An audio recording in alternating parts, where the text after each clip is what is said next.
Olá pessoal, hoje nós vamos falar de malária. Malária que também é conhecida como paludismo, impaludismo, febre palustre, sezão e outros nomes. Então nesse vídeo a gente vai ver um pouco sobre os agentes etiológicos que promovem essa doença, como você se prevenir dessa doença, o tratamento, o ciclo biológico, os principais sintomas. Nós vamos também mostrar dados de um estudo que está em andamento aí de 17 anos aqui na região do Tapajós. Se você caiu de paraquedas aqui nesse vídeo e não me conhece, eu sou o professor Dr. Jussian Galucci da Frota e hoje a gente vai falar sobre malária. Vamos lá.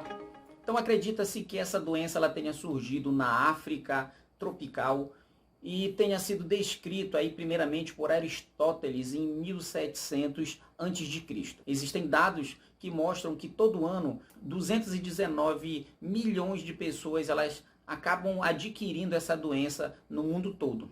E desses 219, 660 mil pessoas vão a óbito, principalmente crianças menos de 5 anos e gestantes. No Brasil, 500 mil pessoas contraem essa doença todo ano, principalmente pelo agente etiológico chamado Plasmodium vivax. A principal região aí que tem essa doença é a região amazônica, composto principalmente pelo estado da região norte. 98% dos casos são registrados na Amazônia, localizado na região norte do Brasil. E essa doença ela começou a aumentar muito na década de 70, quando o governo federal começou a incentivar aí que as pessoas dos outros estados, das outras regiões, viessem para obter aqui um pedaço de terra e constituir família, viver da agricultura. Em relação aos agentes etiológicos, existem mais de 150 espécies, mais 4 podem levar a óbito as pessoas que adquirirem a malária. Então nós temos o Plasmodium vivax, o Plasmodium malariae, o Plasmodium falciparum e o Plasmodium ovale. Desses 4, o ovale não existe no Brasil ainda.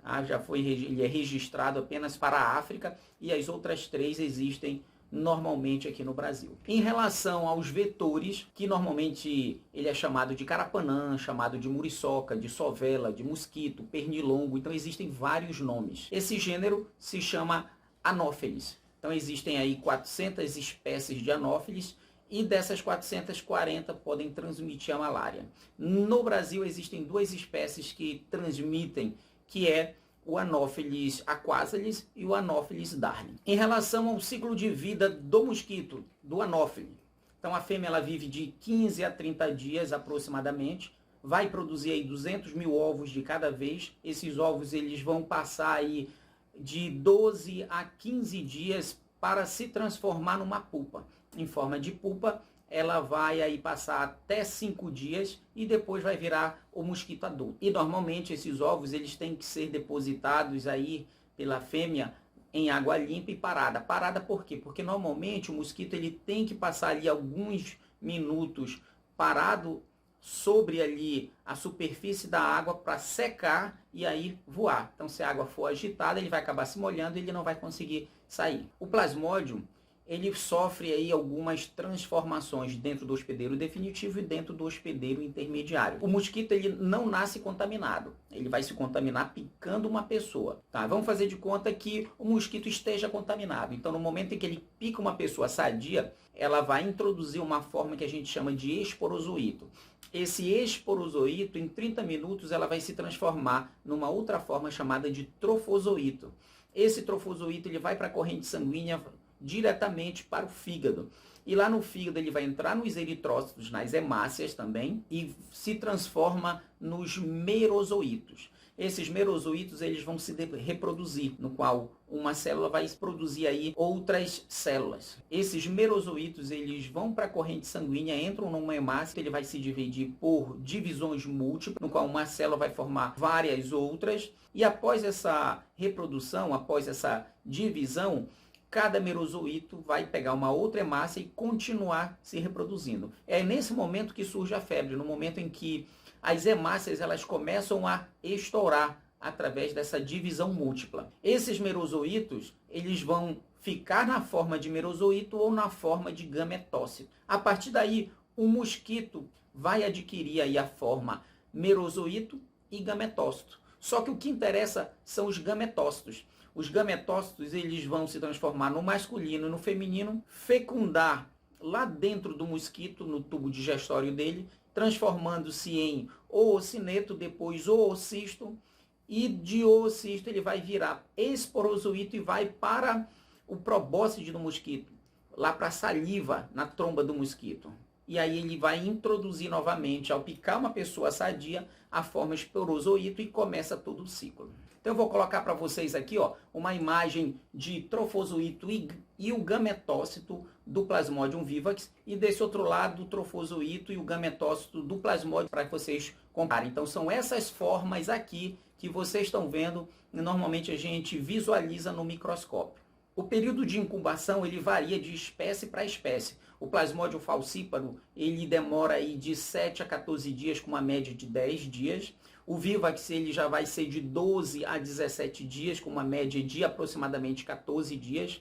E o Malarier, que ele é mais raro na nossa região, mas existe, de 18 a 40 dias, com uma média de 30 dias. Em relação à transmissão, então normalmente não se dá pelo mosquito, mas pode também ocorrer a transfusão sanguínea, de repente você pegar um sangue contaminado, compartilhamento de seringa, acidentes de laboratório também, em contato com o sangue ali contaminado. Raramente, muito raramente, pode ser congênito, passado de mãe para o filho. Já os sintomas, então existem alguns bem comuns, como mal-estar, como mialgia, dor muscular, cefaleia, dor de cabeça, a febre, que é muito comum, passando aí, chegando a 41 graus, calafrios, tremores, suor noturno também são os mais comuns. Então todos esses, eles podem aparecer de 40 em 48 horas ou de 72 em 72 horas. Lembrando, todo esse mal-estar, esse conjunto de sintomas, eles surgem devido ao rompimento das hemácias no momento em que os merozoítos estão ali se multiplicando. Não podemos esquecer ainda que surgem também ali sintomas mais raros, como icterícia, como insuficiência renal, como convulsão, tá? Edema pulmonar. Então esses são muito mais raros. Em relação ao diagnóstico, o clínico ele é um pouco difícil, você vai ter que fazer uma anamnese, vai ter que pesquisar, verificar se ele estava em área endêmica, onde é muito comum aparecer ali a malária. Pode fazer ainda o PCR, que é a análise da proteína C reativa. Há exames laboratoriais como o de sangue através da gota espessa, o hemograma. Existe o diagnóstico imunológico aí, que é o teste rápido. Em relação à prevenção, aí a gente tem aí a quimioprofilaxia e o controle vetorial, o controle através de repelente, uso de telas nas casas, ali na janela, na porta, uso de mosquiteiro. Então esse seria a prevenção vetorial. Em relação ao tratamento, nós temos alguns medicamentos aí de praxe, como a cloroquina, a primaquina, tem a lumefantrina.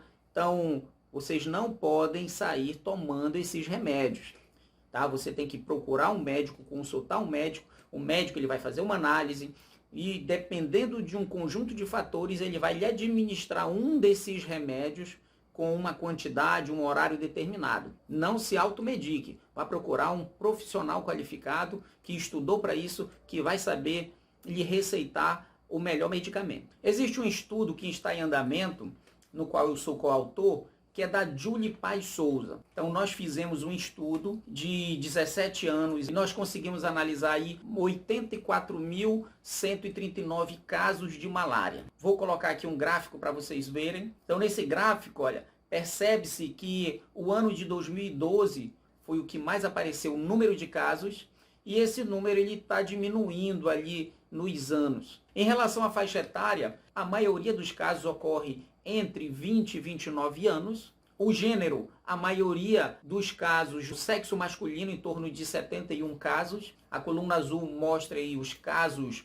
no sexo masculino e as colunas vermelhas no sexo feminino. Aqui a gente já tem as 3 espécies de plasmódios. Então, o Plasmodium vivax, Plasmodium falciparum e Plasmodium malariae. Então, nesse gráfico aqui, a coluna verde é do Plasmodium vivax e a coluna laranja é do Plasmodium falciparum. O Plasmodium malariae, ele apresentou aí, ó, menos de 1%, então ele não apareceu nesse gráfico. Então, a maioria dos casos ocorre aí por Plasmodium vivax. Em relação aos garimpos que mais possuem número de casos aí, em alguns anos prevaleceu o garimpo Mamual e em outros anos prevaleceu o garimpo Tocantins. Ao número de mortes, foram registrados 54 mortes devido à malária e esse número ele diminuiu muito de 2004 para cá. Então, pessoal, se você gostou desse vídeo, não esqueça de se inscrever no canal, de clicar no sininho para ativar aí os novos vídeos semanais. Não esqueça também de compartilhar esse vídeo com seus colegas, dê aquele like, assim você vai estar me incentivando a produzir novos vídeos e fazer com que todos aprendam sobre esse tema e saibam debater sobre esse assunto. Muito obrigado, pessoal. Até o próximo vídeo.